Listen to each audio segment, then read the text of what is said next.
Thank you, Madam Chair. I think we can dispense with reading the table. We can proceed to number 5. Meanwhile, insurance-related transactions, including sell life insurance policy, 43.42 million, and purchase of life insurance policy investments, 20 million, are also present. Notable movements alongside purchase of checks, 20.03 million, loan payments, 18.23 million, and encashments, 15.10 million. Smaller value transactions include loan pre-terminations, check clearing, loan availments, cash deposits, collections, bills payments, credit card payments, bond purchases, salaries, pension credits, inward remittances, and credit card purchases. Before proceeding with number 6, can you clarify po yung difference ng inflow transactions, because this is the subject of the next paragraph, versus the total transactions, which you had previously read for the record?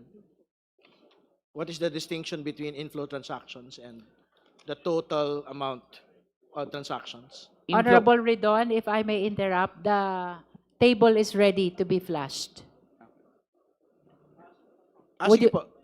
Okay. Secretariat, please flash the matrix. That is in accordance with the manifestation of the Honorable Redon.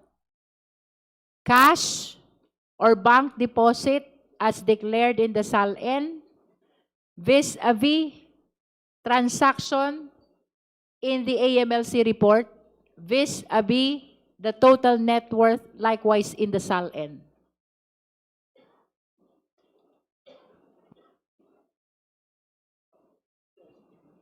Yes, just before proceeding, Madam Chair, I think we would want to particularly note that from 2007, when we had received copies of the SALN, the net worth of the Vice President was just 7,250,000. But there were transactions that had gone through her accounts, amounting to 208 million pesos. I think the same is clear in the other years, no? We'd like to highlight, for example, 2009. She had a SALN of 18.8 million, but 704 million had gone through her accounts.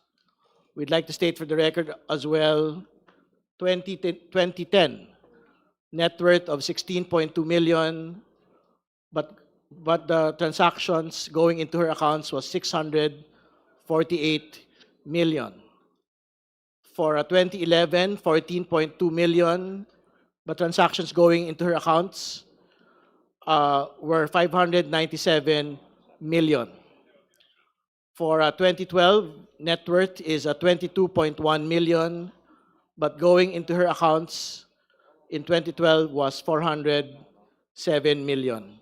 I think the same is true in other years, Madam Chair. It is just a bit smaller, but it speaks to the clear disparity from what had been stated in the year-on-year SALN's net worth of the Vice President, Madam Chair. Just for the record and before proceeding. Madam Chair.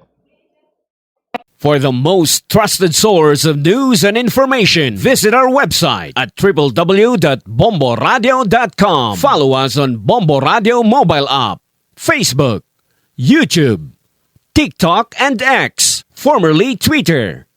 Like, share, and stay connected. Anytime, anywhere.